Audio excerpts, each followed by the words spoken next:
The Japanese journalist asks the usual question, "Who are your favorite writers?" And I give my usual answer, George Amado, George Louis Borges, William Blake, and Henry Miller.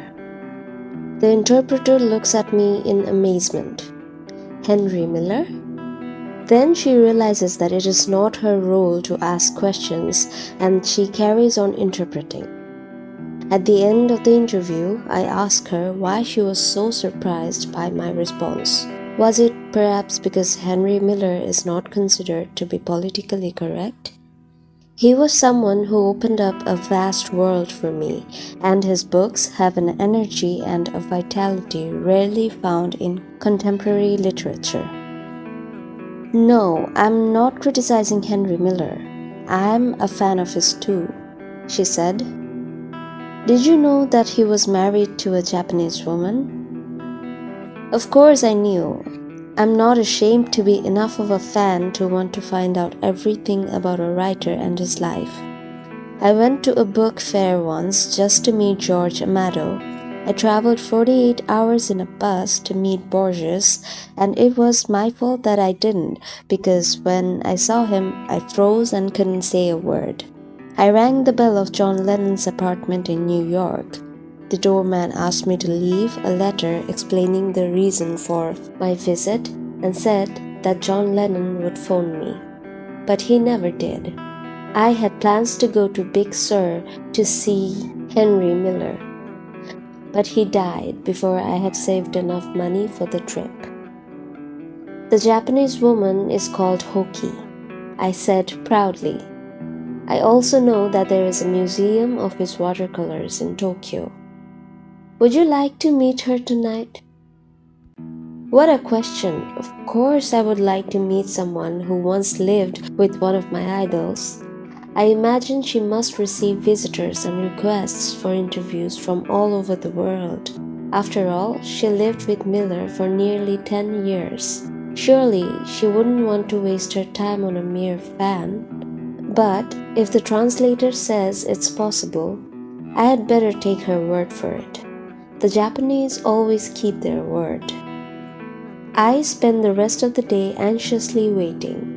We get into a taxi and everything starts to seem very strange. We stop in a street where the sun probably never shines because a railway viaduct passes right over it. The translator points to a second-rate bar on the second floor of a crumbling building. We go up some stairs, enter a deserted bar, and there is Hoki Miller. To conceal my surprise, I exaggerate my enthusiasm for her ex-husband. She takes me to a room in the back where she has created a little museum. A few photos, 2 or 3 signed watercolors, a book with a dedication written in it, and nothing more. She tells me that she met him when she was studying for an MA in Los Angeles and that, in order to make ends meet, she used to play piano in a restaurant and sing French songs in Japanese. Miller had supper there once and loved the songs. He had spent much of his life in Paris. They went out a few times and he asked her to marry him. I see that there is a piano in the bar, as if she were returning to the past, to the day when they first met. She tells me some wonderful stories about their life together, about the problems that arose from the difference in their ages. Miller was over 50 and Hoki not yet 20. About the time they spent together, she explains that the heirs from his other marriages inherited everything, including the rights to the books, but that this didn't matter because the experience of being with him outweighed any monetary compensation. I asked her to play the same song that first caught Miller's attention all those years ago. She does this with tears in her eyes and sings Autumn Leaves.